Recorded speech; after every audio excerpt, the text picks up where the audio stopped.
இசைத்துறையில் 50 ஆண்டுகளை நிறைவு செய்திருக்கக்கூடிய மாண்புமிகு நாடாளுமன்ற உறுப்பினர் இசைஞானி இளையராஜா சார் அவர்களுக்கு தமிழ்நாடு அரசின் சார்பாக நடத்தப்படுகின்ற இந்த பிரம்மாண்ட பாராட்டு விழாவில் வரவேற்புரை ஆற்றுவதில் நான் மிகுந்த மகிழ்ச்சி அடைகின்றேன், பெருமை அடைகின்றேன். இந்த வாய்ப்பை எனக்கு அளித்த தமிழ்நாடு முதலமைச்சர்களுக்கு முதல் என்னுடைய வணக்கத்தையும் நன்றியும் நான் தெரிவித்துக் கொள்கின்றேன். தமிழ்நாட்டுக்கு எத்தனையோ அடையாளங்கள் இருக்கின்றன. அதில் மிக மிக முக்கியமான அடையாளமாக, யாரும் அழிக்க முடியாத அடையாளமாக இசைஞானி இளையராஜா சார் அவர்களும் அவருடைய இசையும் இன்றைக்கு நம்மோடு இருக்கின்றது. முத்தமிழர் டாக்டர் கலைஞர் அவர்கள் மீதும் நம்முடைய முதலமைச்சர் மீதும் தனியாக அவர் மீது பாசம் கொண்டவர் நம்முடைய இசைஞானி அவர்கள். ராஜா சாருடைய இசைக்கு தானும் ஒரு ரசிகர் என்ற வகையில் முத்தமிழர் கலைஞர் அவர்கள் தான் 1988ஆம் ஆண்டுல இசைஞானி என்ற பட்டத்தை நம்முடைய இசைஞானி அவர்களுக்கு கொடுத்தார். அது பற்றி கலைஞர் அவர்கள் ஒரு சில ஆண்டுகளுக்கு முன்பு எழுதியிருந்தார். அவர் எழுதியதாவது, 1988ஆம் ஆண்டு நடைபெற்ற ஒரு விழாவில் இசைஞானி என்ற பட்டத்தினை யாரும் சொல்லாமல், முன்கூட்டியே திட்டமிடாமல், என்னுடைய இதயத்தில் மண்டி கிடந்த அன்பின் காரணமாக இளையராஜா அவர்களுக்கு நான் சூட்டி மகிழ்கின்றேன் என்று கலைஞர் அவர்கள் குறிப்பிட்டிருக்கிறார். அப்படிப்பட்ட இசைஞானி இளையராஜா அவர்களுக்கு இன்றைக்கு பாராட்டு விழா எடுத்து நாம் கொண்டாடி கொண்டிருக்கிறோம். நம்ம எல்லாரும் வெவ்வேறு தாயினுடைய வயிற்றில் பிறந்திருந்தாலும் நம்ம எல்லாரையும் தாளாட்டி கொண்டிருக்கிற இசைத்தாய் தான் நம்முடைய இளையராஜா அவர்கள். அவருடைய பாடல் இல்லாம எந்த குழந்தைக்கும் தாளாட்டு இல்லை. அவருடைய பாடல் இல்லாம இளமையில துள்ளல் இல்லை. அவருடைய பாடல் இல்லாம நம்ம அத்தனை பேருக்கும் காதல் இல்லை.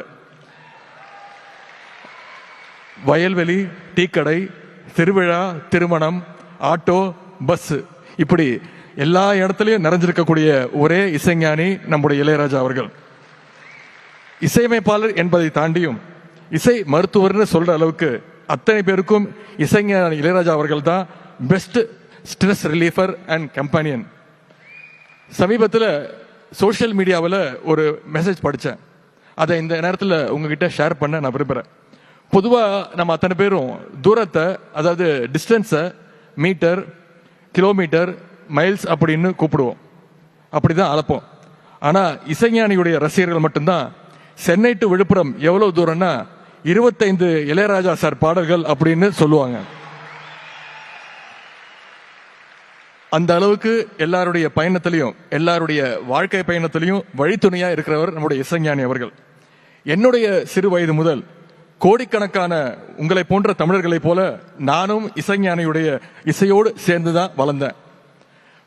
பயணங்களாக இருக்கட்டும், தனிமையா இருக்கட்டும், ஃபேமிலி டைமா இருக்கட்டும், ஒர்க் அவுட் டைமா இருக்கட்டும், என்னுடைய பிளேலிஸ்ட்ல உங்க பிளேலிஸ்ட் மாதிரி எப்பொழுதுமே இசைஞானியுடைய பாடல்கள் ஒலித்து கொண்டே இருக்கும். இசைஞானி இளையராஜாங்கிற டைட்டில் கார்டு மூலமாகவே பல வெற்றி படங்களை தமிழ்நாட்டுக்கு தந்த பெருமை நம்முடைய இசைஞானிக்கு மட்டுமே உண்டு. இளையராஜா சார் முதல்ல இசையமைச்ச படம் அன்னக்கிளி, வருஷம் 1976. அப்போ நான் பிறக்க கூட இல்லை. அன்னைக்கு தொடங்கிய அவருடைய இசை பயணம் இன்னைக்கு பல பரிமாணங்கள்ல வெளிப்பட்டுக்கிட்டு இருக்கு. அதிலும் குறிப்பா மிக கடினமான இசை வடிவம்னு சொல்லப்படுகின்ற சிம்பனி இசையை லண்டனில் அரங்கேற்றி தன்னுடைய 82வது வயதும் இசைஞானி அவர்கள் புது புது சாதனைகளை தினம் படைச்சுக்கிட்டே இருக்கார். எப்படி ஒருத்தர் சுறுசுறுப்பா, டிசிப்ளின்டா, அதே நேரத்தில் கிரியேட்டிவா இருக்கணும் அப்படிங்கிறதுக்கு நாம அத்தனை பேருக்கும் ஒரு எக்ஸாம்பிளா இருக்கக்கூடியவர் தான் நம்முடைய இசைஞானி அவர்கள். லண்டன்ல அரங்கேற்றப்பட்ட இசைஞானியுடைய சிம்பனியை நேரில் கேட்டு ரசிக்க முடியலன்னு உங்கள பல பேருக்கு அந்த வருத்தம் இருந்திருக்கும். அதே வருத்தம் இன்னைக்கு வரைக்கும் எனக்கும் இருந்தது. அந்த ஏக்கத்தை நம்முடைய முதலமைச்சர் அவர்கள், நம்முடைய அரசு இன்னைக்கு நம்ம அத்தனை பேருக்கும் செஞ்சு காட்டியிருக்கு. அதுவும் மிகப்பெரிய ஒரு பாராட்டு விழாவோட இன்னைக்கு இந்த சிம்பனி இசை விழாவும் நடந்திருக்கு. இது இசைஞானி அவருக்கு மட்டும் பெருமை இல்லை, ஒட்டுமொத்த தமிழ்நாட்டுக்கும், ஒட்டுமொத்த ஒவ்வொரு தமிழனுக்கும் இந்த பெருமை. இந்த பெருமைக்குரிய விழாவுக்கு தலைமையேற்றுள்ள மாண்புமிகு தமிழ்நாடு முதலமைச்சர் அவர்களை வருக வருக என வரவேற்கின்றேன். இன்னைக்கு விழாவுடைய நாயகர் மாண்புமிகு நாடாளுமன்ற உறுப்பினர் இசைஞானி அவர்களை வருக வருக என வரவேற்கின்றேன். மாண்புமிகு நாடாளுமன்ற உறுப்பினர் உலக நாயகன் கமல் சார் அவர்களையும் வருக வருக என்று வரவேற்கின்றேன். சிறப்புக்குரிய விழாவுக்கு வருகை தந்துள்ள நம்முடைய சூப்பர் ஸ்டார் ரஜினி சார் அவர்களையும் வருக வருக என்று வரவேற்கின்றேன். மாண்புமை உயர்நீதிமன்ற நீதியரசர்களை வருக வருக என வரவேற்கின்றேன். நன்றி உரை ஆற்றவிருக்கக்கூடிய மாண்புமிகு அமைச்சர் அண்ணன் மூப்பே சாமிநாதன் அவர்களையும், நீர்வளத்துறை அமைச்சர் திரு துரைமுருகன் மாமா அவர்களையும், வந்திருக்கக்கூடிய மாண்புமிகு அமைச்சர் பெருமக்களையும், தோழமை கட்சியுடைய அனைத்து தலைவர்களையும், மாண்புமிகு நாடாளுமன்ற சட்டமன்ற உறுப்பினர்களையும், மாண்புமிகு மேயர் உள்ளிட்ட உள்ளாட்சி அமைப்புகளுடைய பிரதிநிதிகளையும், இளையராஜா சாருடைய குடும்ப உறுப்பினர்கள் அத்தனை பேரையும் வருக வருக என வரவேற்கின்றேன். தலைமைச் செயலாளர் திரு முருகானந்தம் ஐஏஎஸ் அவர்களையும், முதலமைச்சருடைய செயலர் திரு சண்முகம் ஐஏஎஸ் அவர்களையும், தமிழ் வளர்ச்சி மற்றும் செய்தித்துறை அரசு செயலாளர் திரு ராஜாராமன் ஐஏஎஸ் அவர்களையும், செய்தி மற்றும் மக்கள் தொடர்புத்துறை இயக்குனர் திரு வைத்தியநாதன் ஐஏஎஸ் உள்ளிட்ட அனைத்து அரசு அதிகாரிகள், காவல்துறை அதிகாரிகள் அனைவரையும் வரவேற்று மகிழ்கின்றேன். திரையுலகம் மற்றும் இசையுலகைச் சேர்ந்த அனைத்து நண்பர்களையும் ஆளுமைகளையும் வருக வருக என வரவேற்கின்றேன்.